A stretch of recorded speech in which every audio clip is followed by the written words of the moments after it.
Gracias. Sí, Eduardo. Bueno, en condiciones normales hay entre 4.000 a 11.000 leucocitos por milímetro cúbico y su vida útil estimada es de aproximadamente 11 a 16 días. La clasificación de los leucocitos pues se divide principalmente en la presencia o ausencia de gránulos y sobre todo por las características de su citoplasma. Los granulocitos pues van a ser aquellos que, como su nombre lo dice, van a tener gránulos en el citoplasma y un núcleo segmentado en lóbulos. Estos van a componerse por los neutrófilos, eosinófilos y basófilos, y los agranulocitos, pues estos no contienen gránulos en el citoplasma y van a componerse por los linfocitos y monocitos. Las propiedades y características generales de los leucocitos van a ser sobre todo su capacidad de quimiotaxis, de diapédesis, movimientos ameboides y la fagocitosis, que va a ayudar sobre todo en el proceso de defensa contra patógenos extracelulares. Dentro de la formación de los leucocitos, esto se va a componer por una célula madre pluripotencial que posteriormente va a dar lugar a otras líneas celulares. Dentro de ellas se van a encontrar las células madres linfoides y los mieloblastos. De los mieloblastos van pasando a diferentes etapas hasta llegar a la etapa del metamielocito, que puede dividirse en el metamielocito neutrófilo, eosinófilo o basófilo. Y también el mieloblasto puede dar lugar al monoblasto, que eventualmente va a convertirse en un monocito. Esto hablando sobre todo pues de la línea mieloblástica. Cuando hablamos ya de la parte linfoblástica, pues esta es la línea que va a dar lugar a la formación de los linfocitos, tanto T, B, que los B posteriormente se pueden convertir en las células plasmáticas. Y bueno, normalmente todo esto se va a dar en médula ósea y tejido linfoide, que es sobre todo la maduración, posteriormente una migración a sangre, tejidos, a linfa y tejido linfoide, y una vez aquí, una vez que ya han hecho como todas estas funciones de fagocitosis y de protección, pueden volver a retornar al espacio vascular. Hablando de los granulocitos, estos van a ser el tipo más común de glóbulos blancos, entre un 70 a un 75%. Los neutrófilos van a ser los más abundantes de todos, conformando alrededor de un 40 a un 75%. Y estos se van a caracterizar sobre todo porque tienen un tamaño de 10 a 12 micras con un núcleo multilobulado. Forman parte del sistema inmunoinnato y su característica es que van a presentar de 2 a 5 lóbulos nucleares conectados con filamentos. Los eosinófilos comprenden de 2 al 4% del total y sobre todo se van a ocupar de infecciones parasitarias y procesos alérgicos. El núcleo es bilobulado y el citoplasma está lleno de gránulos color rosa naranja con eosina. Los basófilos son los menos comunes de todos los granulocitos, representan alrededor del 0.5 al 1% del total de leucocitos. Van a tener también un núcleo bilobulado, trilobulado, con presencia de gránulos azules con tinción. Los agranulocitos, como mencionamos previamente, van a estar conformados por linfocitos y monocitos. Los linfocitos son los más comunes en el sistema linfático que en el flujo sanguíneo, y se van a clasificar en células NK, T y B, y van a presentar un tamaño variable entre 7 a 15 micras.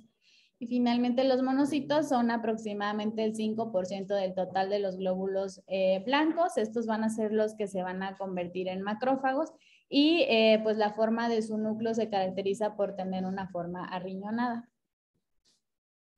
Dentro de los valores de referencia, como mencioné al principio, en cuanto a los adultos, van a conformar alrededor de 4.500 a 11.000 por milímetro cúbico. Sin embargo, dependiendo de la etapa de edad en la que nos encontremos, esto puede ser variable. En cuanto a los recién nacidos, pueden encontrarse valores normales desde 13.000 a 38.000 por milímetro cúbico, en niños hasta llegar a la adultez de 5.000 a 20.000. Y en el último trimestre, en pacientes embarazadas, se puede encontrar de 5.800 a 13.200 por milímetro cúbico. Entonces, ya hablando del tema como tal de la leucocitosis, este es el término que se utiliza para designar a la elevación de los glóbulos blancos por encima de 11,000 células por milímetro cúbico en un frotis de sangre periférica. Este valor representa la suma de los subtipos de todos los leucocitos, incluyendo neutrófilos, eosinófilos, linfocitos, monocitos y también leucocitos atípicos como los linfoblastos. Dentro de la etiología se puede clasificar dependiendo de la línea celular que esté elevada. El tipo de célula nos va a ayudar sobre todo para que podamos distinguir la etiología o el desencadenante de la leucocitosis y también pues nos debemos de apoyar de una historia clínica, de examen físico para que podamos establecer diagnósticos diferenciales. Por lo general la leucocitosis puede ser respuesta a un estresor, a una infección, a diferentes tipos de agresiones que voy a comentar próximamente, pero suele reflejar una respuesta normal de la médula ósea a un proceso infeccioso o inflamatorio. La neutrofilia es, bueno, como mencionamos previamente, constituyen el 40 al 60% de la cuenta leucocitaria total y la neutrofilia es el tipo más común de leucocitosis. Se va a definir como un recuento absoluto de neutrófilos, incluyendo polimorfonucleares y bandas, mayor a 7,000 por milímetro cúbico, y va a ser causado por aumento de producción, por incremento de movilización desde la médula ósea o por una disminución en su marginación, que es prácticamente el proceso en el que se adhieren a paredes vasculares cuando encuentran un patógeno. Puede ocurrir en respuesta a un estresor, que esto se conoce como neutrofilia reactiva, y estos estresores pueden ir desde una infección, un estresor físico, una cirugía reciente, o por ejemplo un estrés emocional también puede estar involucrado, algún ataque de pánico, alguna situación que llegue a estresar, pues es una neutrofilia reactiva, o también puede ocurrir como un resultado de un proceso autónomo, por ejemplo en el caso de leucemias o de neoplasias. Entonces, algunas de las causas por las que se puede generar puede ser por estrés físico o emocional, en situaciones donde hay inflamación crónica, por ejemplo, pacientes con gota, artritis reumatoide, hepatitis. También de lo más común en cuanto a las infecciones, pues va a ser causado por infecciones bacterianas. También puede ser por procesos estimulantes en la médula ósea, que incluyen desde anemia hemolítica, trombocitopenia, el uso de factores estimulantes de colonias o trastornos mieloproliferativos, y también medicamentos como los glucocorticoides, la epinefrina, litio o beta agonistas están involucrados en una leucocitosis reactiva. Traumatismos y quemaduras en embarazo, tabaquismo, obesidad o en ciertas situaciones metabólicas como cetoacidosis, biuremia y también neoplasias malignas o hemólisis agudas pueden ser pues, causantes de neutrofilia. También existe lo que se conoce como reacción leucemoide.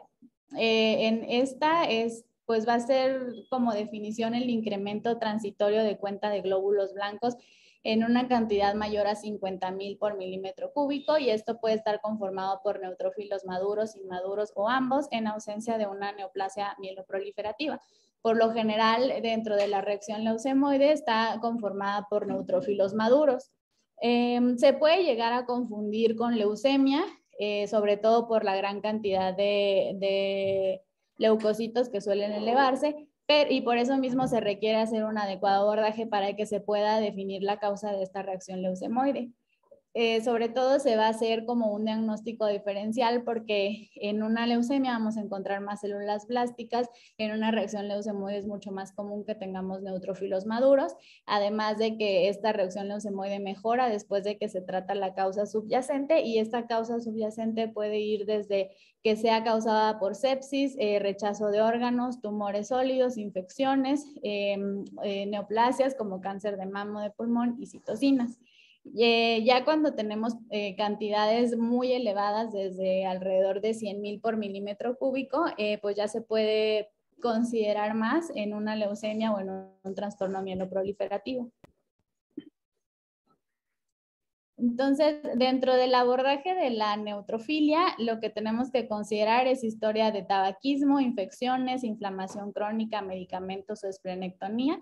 Y precisamente como sabemos cuáles son las causas que nos pueden orientar más a que se pueda provocar una neutrofilia, pues tenemos que realizar estudios que nos descarten alguna infección como BCG, PCR, alguna situación inflamatoria como ANAS, realizar hemocultivos, urocultivos, punción lumbar, cultivos de esputo y también estudios de imagen dependiendo de la fuente que sospechemos y del involucro sistémico. Luego hablando de la linfocitosis, los linfocitos comprenden aproximadamente del 20 al 40% de la cuenta leucocitaria normal. La linfocitosis se va a definir como una elevación de linfocitos mayor a 5,000 por milímetro cúbico. Normalmente en niños suele ser benigna y se va a relacionar pues sobre todo con el crecimiento y el desarrollo del sistema inmune. Puede darse por infecciones agudas, infecciones crónicas o trastornos endocrinos. Dentro de las infecciones agudas, sobre todo pueden ser por citomegalovirus, bordetela, hepatitis, Epstein-Barr, rubiola, tosferina o brucelosis. Dentro de las infecciones crónicas también puede ser por brucelosis o tuberculosis y también hay trastornos endocrinos o neoplasias. Dentro de los trastornos endocrinos, la tirotoxicosis o la insuficiencia suprarrenal y dentro de las neoplasias, la leucemia linfocítica crónica pueden estar involucradas como etiologías de linfocitosis. Dentro del abordaje, pues se deben considerar también infecciones, reacciones de hipersensibilidad, realizar una historia clínica y conocer el historial de inmunizaciones, viajes recientes o contactos con enfermos. Y dentro de estudios de laboratorio se pueden realizar un panel viral, urocultivos, hemocultivos y también estudios de imagen dependiendo de la sospecha. Bueno, la eosinofilia se van a identificar como valores mayores a 500 por milímetro cúbico y aquí también puede ser causada por infecciones, por medicamentos que pueden incluir muchos antibióticos, sulfas, quinolonas, beta-lactámicos también y pueden de hecho estar involucrados en reacciones medicamentosas o anticonvulsivantes también. También pueden estar involucrados en los síndromes hipereosinofílicos, en procesos alérgicos, parasitosis, enfermedades de la colágena y todos estos van a causarnos elevación de eosinófilos. Lo que se conoce como eosinofilia persistente va a ser cuando encontramos en 2 o más biometrías, estudios con eosinofilia, con una separación mínima de 4 semanas. Entonces, dentro del abordaje de la eosinofilia, pues se deben de considerar todas estas etiologías que mencioné previamente, las reacciones alérgicas, alguna parasitosis, alguna condición dermatológica o hipersensibilidad a medicamentos y para poder abordar esto, pues se tiene que realizar una adecuada historia clínica, exploración física en piel en busca de que encontremos alguna erupción, alguna lesión que nos oriente, por ejemplo, a una parasitosis o a una reacción medicamentosa, indagar sobre viajes recientes, exposición ambiental o animales y dentro de los estudios de laboratorio se pueden realizar pruebas cutáneas, biopsia de lesiones de piel, algún test específico parasitario y también dentro de los estudios de imagen se puede encontrar se puede realizar una endoscopía o algún otro estudio de imagen como radiografía o tomografía, dependiendo de lo que estemos pensando como sospecha diagnóstica. Dentro de la monocitosis se va a definir como un recuento absoluto mayor a 800 por milímetro cúbico y también puede estar causada por infecciones, por ejemplo, por endocarditis, tuberculosis, brucelosis, paludismo, leishmaniasis o infección por Epstein-Barr, por enfermedades granulomatosas como la sarcoidosis o la enfermedad de Crohn, neoplasias, también se pueden incluir aquí lupus, artritis reumatoide, vasculitis, arteritis de la temporal. Y dentro de enfermedades hematológicas también podemos encontrar que puede ser causado por leucemia, linfoma o síndromes mieloproliferativos, dependiendo de cómo encontremos y cómo realicemos nuestro abordaje. Dentro del abordaje de la monocitosis debemos de considerar las causas que mencioné previamente. Se tiene que realizar también una historia clínica, conocer antecedentes heredofamiliares o antecedentes quirúrgicos y dependiendo de lo que estemos sospechando se puede solicitar en cuanto al laboratorio BCG, PCR, ANAS, un test para mononucleosis o PPD, y también dentro de los estudios de imagen, inicialmente una radiografía y posteriormente una tomografía. Bueno, ya finalmente la basofilia se va a definir como un recuento absoluto de basófilos mayor a 100 por milímetro cúbico. Este no suele ser tan común, de hecho es muy poco frecuente que se puede encontrar como una causa de leucocitosis, y también puede darse en condiciones inflamatorias, en infecciones virales, en reacciones alérgicas a medicamentos o algún alimento, y también en trastornos mieloproliferativos.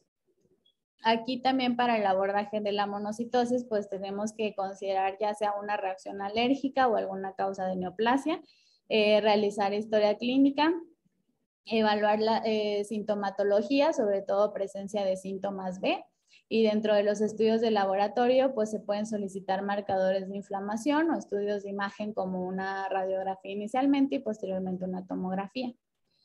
Entonces, dentro del abordaje ya general, se debe de iniciar con una adecuada historia clínica y una exploración física, y podemos ir dividiendo como nuestras etiologías dependiendo de si consideramos que son agudas o si estas son subagudas. Normalmente cuando encontramos ciertos procesos que son agudos, entonces nos orientaríamos un poco más hacia causas que nos generen estrés, trauma o alguna infección, y en condiciones en las que estas sean subagudas, pues sobre todo se van a relacionar o podemos pensar un poco más en neoplasias, en una ingesta crónica de medicamentos o en una reacción inflamatoria. Normalmente cuando encontramos basofilia o monocitosis persistente ya podemos orientarnos un poquito más a cuestiones de malignidad, y siempre tenemos que evaluar la sintomatología, que está relacionada también con que encontremos síntomas B, ya sea fiebre, escalofrío, sudoración nocturna, pérdida de peso no intencionado, formación de hematomas, y en dado caso que encontremos una elevación significativa de leucocitos, podemos considerar que esto se debe a una leucemia o algún trastorno proliferativo. Y acá lo que podríamos encontrar que nos puede orientar serían, por ejemplo, síntomas como disnea, anemia, palidez, petequias, fatiga, o que también hayan infecciones frecuentes. Entonces, inicialmente debemos de comenzar con una historia clínica, y también lo primero que debemos hacer es tratar de, en dado caso que el paciente presente ya otras biometrías hemáticas previas, pues revisarlas y compararlos para ver si esto es un proceso que se formó de manera aguda o que ya lleva meses o años que el paciente se encuentra así. También posteriormente realizar una exploración física y dar un seguimiento para continuar con el abordaje. Hablando un poco más de los hallazgos sugestivos de malignidad, nos tenemos que enfocar en tanto síntomas como exploración física y también anormalidades en laboratorio. Dentro de los síntomas son pues, los síntomas que mencioné previamente, síntomas B, que encontremos pacientes con fatiga, hematomas, debilidad, fiebre mayor a 38 grados, sudoración nocturno y en estado de inmunosupresión. Y en cuanto a la exploración física, pues vamos a encontrar linfadenopatía, petequias, esplenomegalia o hepatomegalia. Y dentro de las anormalidades en laboratorio, vamos a ver alteraciones en la cuenta eritrocitaria o tanto disminución en los niveles de hemoglobina y de hematocrito, un incremento o disminución en la cuenta plaquetaria. También se puede encontrar, por ejemplo, en dado caso de que exista una leucemia linfocítica crónica, esta debuta con la aparición de linfocitos monomórficos en un frotis periférico, y en un proceso reactivo sobre todo van a ser pleomórficos en lugar de ser monomórficos. También que encontremos blastos en frotis periférico o una leucocitosis mayor a 30,000 o mayor a 20,000 después de haber dado un manejo inicial.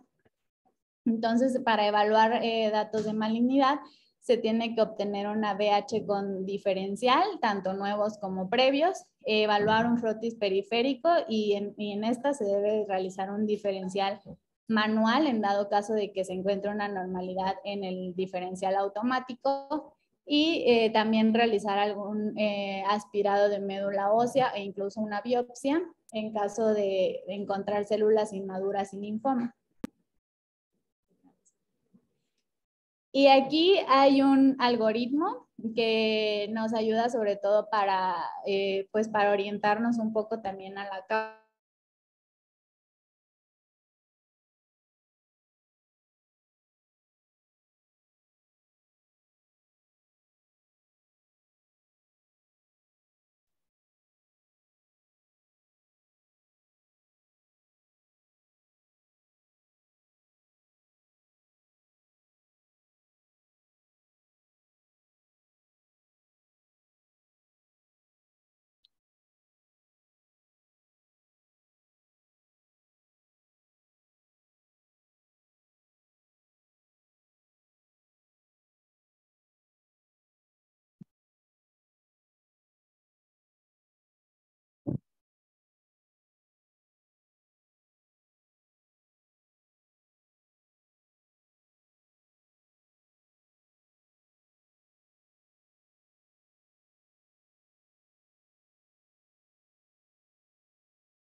Muy bien. Entonces, continuando, este es un algoritmo que se propone para llegar a un diagnóstico en el abordaje de la leucocitosis. Lo primero es evidenciar precisamente en una biometría que tenemos leucocitosis con un valor por encima de los 11,000 por milímetro cúbico. Lo primero que se debe hacer es repetir nuevamente la cuenta completa, sobre todo para descartar que haya sido un error. Solicitar un frotis periférico y en dado caso que veamos que se vuelve a evidenciar la leucocitosis, entonces ya se tiene que obtener historia adicional y realizar alguna exploración completa. En dado caso que veamos que ya no se vuelve a evidenciar la leucocitosis en una BH nueva o en un frotis periférico, entonces ya no se requiere más abordaje. Entonces, en dado caso de que sí confirmemos que se trata de una leucocitosis, tenemos que pensar en primera instancia si se trata o si se explica por historia clínica, por características del paciente, por ejemplo, en pacientes embarazadas, en recién nacido, en un paciente que tiene tabaquismo crónico o ingesta de medicamentos como los que mencioné previamente, ya sea glucocorticoides, litio, beta-agonistas o epinefrina. Entonces, en dado caso que nosotros consideremos que sea por alguna de estas causas, entonces tampoco se va a requerir más abordaje, puesto que ya vamos a tener un diagnóstico en mente. Y bueno, en dado caso de que no se explique por estas situaciones, tenemos que pensar si el paciente se presenta con síntomas B, si tiene alguna cuenta eritrocitaria y plaquetaria anormal, que encontremos blastos en un frotis periférico y si se trata de una duración crónica, sobre todo que sea de semanas o años con esta cuenta leucocitaria elevada y tiene factores de riesgo para malignidad o linfadenopatías a la exploración física o esplenomegalia, entonces en dado caso que tengamos estos síntomas podemos considerar una neoplasia. En este caso también referir a una consulta a oncología o hematología y considerar realizar una citometría de flujo o un test de médula ósea. En dado caso de que no, entonces nos vamos a orientar hacia una etiología que no sea neoplásica y aquí vamos a ir abordando, dependiendo de la línea celular que esté elevada, pues las diferentes etiologías para que nos puedan orientar un diagnóstico. En el caso de que encontremos neutrofilia, pues como mencioné previamente, nos tenemos que orientar más hacia una causa infecciosa, inflamación crónica, medicamentos, tabaquismo. Y aquí debemos considerar solicitar PCR, BCG, ANAS, hemocultivos, punción lumbar o estudios de imagen y también realizar una historia clínica o un interrogatorio que esté orientado hacia realizar viajes recientes, alguna cirugía, historia de medicamentos que consume el paciente, que nos pueda, pues, orientar a que podamos estar en el caso de una neutrofilia reactiva o a una reacción leucemoide. En el caso de que encontremos linfocitosis, debemos entonces considerar infecciones virales o por Bordetella pertussis o reacciones de hipersensibilidad. Y aquí debemos de considerar contacto con enfermos, inmunizaciones previas y realizar también algún panel viral o estudio de imagen para poder descartar estas etiologías infecciosas. Si encontramos que la línea celular más elevada es la de los eosinófilos, entonces aquí podemos considerar algún proceso alérgico, que con esto lo podemos ir descartando con un test de pruebas cutáneas, una esofagitis eosinofílica, incluso se puede llegar a solicitar una endoscopía, reacciones medicamentosas, condiciones dermatológicas o infecciones parasitarias que pueda también, ya sea que se realice una biopsia de piel o hacer un test para parásitos en específico. Si encontramos monocitosis, debemos de descartar infecciones, sobre todo pensar, por ejemplo, en un Epstein-Barr, en tuberculosis o en rickettsia, en enfermedades autoinmunes y en antecedente de esplenectomía. Y en este caso también el interrogatorio lo debemos dirigir a considerar historia de viajes recientes, de cirugías recientes, de estudio de imagen, un spot test para mononucleosis y también pedir marcadores de inflamación. Y en dado caso que encontremos vasofilia, pues también, aunque esto es muy poco frecuente, se pueden considerar neoplasias o condiciones alérgicas. Y bueno, en cuanto al tratamiento, el tratamiento en sí se va a tratar en base al proceso o a la etiología identificada. Como ya hemos visto, pues en realidad puede ser por muchas causas que se tienen que descartar. Entonces, el tratamiento puede ir simplemente desde, por ejemplo, tratar de suspender tabaquismo, ingesta de ciertos medicamentos, antibióticos, hasta incluso llegar a una quimioterapia, radioterapia, si estamos ya considerando que se trata de una neoplasia. Entonces, causas como leucemias o como linfomas van a querer que también se dé una referencia inmediata a servicios de oncología o de hematología y nosotros debemos de ser capaces de poder reconocer la hiperleucocitosis, sobre todo cuando son valores muy elevados, por ejemplo, por encima de 100,000 o incluso 50,000, pues estos valores van a estar relacionados con leucemias. Y bueno, dentro del diagnóstico diferencial, dentro de leucocitosis aguda, pues como mencioné previamente, puede darse por una reacción leucemoide, por infección, alergias, los medicamentos que mencioné también previamente, vacunas o incluso en situaciones fisiológicas como el embarazo. Y en leucocitosis crónica puede estar dado por obesidad, por un fenómeno autoinmune, vasculitis, alguna neoplasia o por una infección crónica. Y bueno, finalmente en cuanto a las complicaciones, en casos donde se encuentra rápidamente la leucocitosis y se aborda, pues van a llegar a existir muy pocas complicaciones, dado que vamos a tener ya en mente el diagnóstico y también cómo vamos a ir abordándolo y el tratamiento apropiado. Sin embargo, en leucocitosis significativas, que pueden ir desde arriba de 25,000 a 30,000, puede llegar a provocarse un síndrome de hiperviscosidad que pueda generar cambios en visión, hemorragias, EBC, cambios neurológicos, y el manejo se va a dar con hidratación, flebotomía o plasmaféresis. Y también en dado caso que tengamos una neoplasia, se puede dar un síndrome de lisis tumoral, que ya es en pacientes que estén recibiendo tratamiento para una neoplasia, y puede causarse náusea, emesis, calambres musculares, falla renal o convulsiones. Y ya eso sería todo.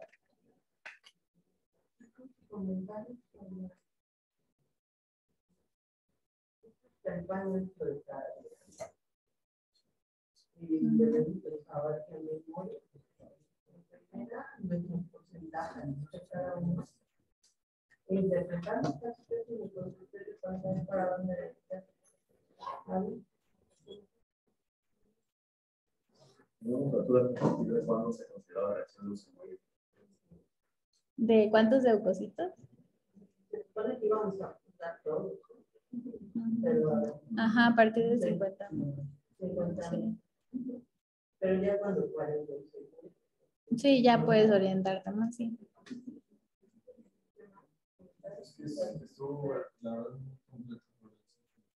Bueno, la verdad que la cuestión puede ser separada. Creo que lo que más determina llevar la verdad que es lo que encuentras.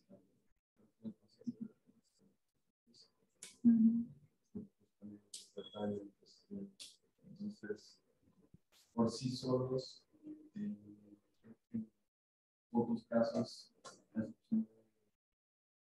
pues bueno, obviamente ya con un prótesis en el crítico, normalmente no confirmamos la leucocitosis. En el algoritmo lo habéis comentado. Sí. Solemos no hacerlo, ¿no? Y determinamos el abordaje a partir de ya síntomas. Quizá en el caso de autistas síntomas, hubiera ahí, no sé, ser el tema, solicitar la proceso. Sí. Yo creo que hay un aspecto como muy importante, sobre todo en los pacientes hospitalizados, y que luego veo mucho que tienen una infancia. Pues a veces aquí en medicina interna lo hacemos como también otros servicios, que automáticamente vemos una cifra leucocitaria elevada y pensamos que es simplemente iniciar un manejo antibiótico, a pesar de que el paciente pues, no presente ningún otro dato clínico de infección o que no se sospeche ningún foco. Entonces, también nosotros pues siempre considerar los factores reactivos que causan una elevación de leucocitosis, o también los factores neoplásicos, como también lo mencionaba Liz, que bueno, aunque esos sí podrían llegar a confundirse con un proceso de infección, sobre todo por la presencia de síntomas B, como puede ser la fiebre, ¿no? Pero pues sí, los procesos reactivos, que incluso el hecho nada más de dejar tal vez a un paciente en ayuno prolongado pudiera causar esta reacción de elevación. A los pacientes que están sometidos a cualquier proceso quirúrgico, aunque sea mínimo, tienen una relación leucocitaria que no se relaciona pues, en todos los casos con los procesos infecciosos. Entonces, nada más estar vigilando, hacer un control leucocitario constante y valorar si hay una disminución de las cifras, y valorar si hay una presencia de datos que orienten hacia una etiología específica de la leucocitosis, pues para, como decía Liz, darle un manejo específico a esa causa primaria. Aparte también considero las causas quirúrgicas, ¿no? La penicilina, la leucocitosis tiene un valor predictivo positivo para pensar que el paciente está causando un proceso ventricular o cualquier otra causa que tiene abdomen agudo o cualquier proceso inflamatorio de la abdominal de cirugía también va a tener elevación de leucocitos. a determinar tipo de. Ajá, como un diferencial. Yo creo que ya. Quería preguntar, no lo escuché exactamente la presentación, pero la leucocitosis significa por esteroide. O sea, nada más mencioné como los medicamentos. Pero la temporalidad. La temporalidad justamente, porque manejamos mucho paciente con esteroide al final del día nosotros, y entonces, referente a esto, sí me di a la tarea de la acción. Desde el primer año hice una investigación porque todos lo teníamos con dexametasona en los contactos. Entonces, te llegaban muchos pacientes con leucocitosis de 15,000, 18,000, pero no tiene datos de un proceso infeccioso o bacteriano, por ejemplo, en ese momento. Esto nos llamaba la atención. Entonces, dentro de la revisión que se encontró fue que esos pacientes justamente pueden elevar los leucocitos un promedio de 20 a 22,000. Ese es el promedio máximo que se puede elevar. El tiempo en el máximo que tú tienes que considerarlo es en los primeros 7 días ya del inicio. Pero de igual manera no es una dosis específicamente alta. Las dosis que dice que te van a elevar hasta 22,000 es de 0.3 hasta 1 miligramos por kilogramo, equivalentes a 3 personas. Entonces, donde yo creo que hay que tener consideración y mucho juicio clínico, porque es una leucocitosis como casi siempre lo dijo ahorita Michelle, ¿no? Muy bien. Referente, lo primero que se pensar es un proceso infeccioso, ¿no? No es la causa número uno, pero no es la única cosa que vemos dentro del hospitalario. Entonces hay que guiarnos siempre con los demás contextos clínicos, como los que están presentados en el algoritmo. Justamente, en el que estaba pasando una algoritmo italiana, estaba muy padre, referente a las causas de su leucocitosis y después cómo lo iba desapareciendo con base a tu diferencial referente a los gráficos. Está muy bueno eso, la verdad, con esa revisión que quedamos. La verdad es que la expo estuvo muy completa. La verdad, aquí se trata de abordar aspectos generales. Pero bueno, los leucos en sangre periférica están de 2 o 3%. De 7 a 8% se encuentran en depósitos extramedulares, pero el 90% se encuentran. Entonces, si nosotros vamos a hacer un abordaje de un paciente con la testis completo, debe de ser con biopsia de médula y frecuente, para poder abordar bien, pero ¿a quiénes vamos a hacer esto? Solamente a los pacientes que escuchemos una causa primaria. Las leucocitosis se clasifican primarias y secundarias. Las primarias también son bien conocidas como clonales y las secundarias, como ya lo se ha mencionado, las situaciones son las reactivas. Entonces, las tablas que agregó Liz, donde menciona todas las causas adquiridas que pueden ser la causa pues, de la leucocitosis, hay que correlacionarla con el grupo de leucos que están elevados. Si concuerda, no hay más que hacer. Se atribuye a eso para no llegar a... Yo creo que la base de todo es la historia clínica, que es fenómeno que la están acompañando para determinar una temática. Muchos pacientes van a ver que es en estudio. De todo. Pero a ver cómo sabe. De repente se encuentra allá, entonces hay que hacer el entorno de que se lo hizo, cuál es la causa, si fiebre, trae blastos, porque a veces desde la primera puede decir que está con maduro, está con granulación tóxica, tiene eosinofilia como el ejemplo de esta, ¿no? Traía subvenciones y toma la verdad y sale con itinerarios y a partir de una pequeña lesión salió la reducción de Algunos datos para saberlos, porque nos preguntan en exámenes, por ejemplo, ¿cuál es la reacción de semoide a partir de 50,000? ¿Y cuándo es hiperleucocitosis? ¿Y cuándo es linfocitosis? ¿Y cuál es la causa más frecuente de hiperleucocitosis? Leucemia amiloide aguda. ¿Y cómo tratar? ¿Cuál es el tratamiento? Porque es una urgencia. En la leucocitosis, la urgencia es la hiperleucocitosis. ¿Qué le preguntas? Sí, citorreductores. Vamos a ver después la hidroxiurea. Y como segunda línea, si no tenemos, podemos hacer la leucoferes. ¿Qué más? Las mutaciones más frecuentes en leucocitosis.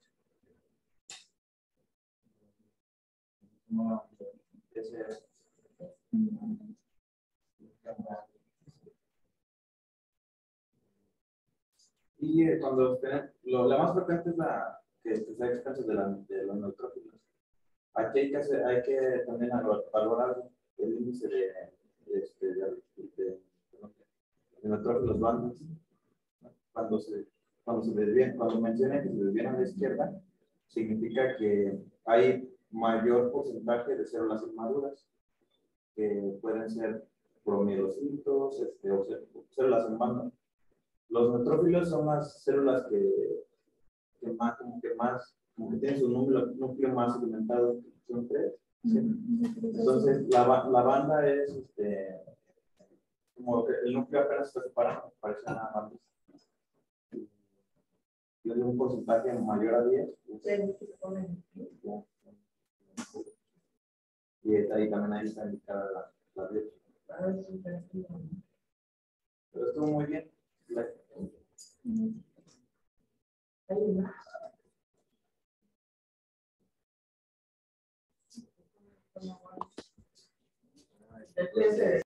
Muy bien, Liz, gracias.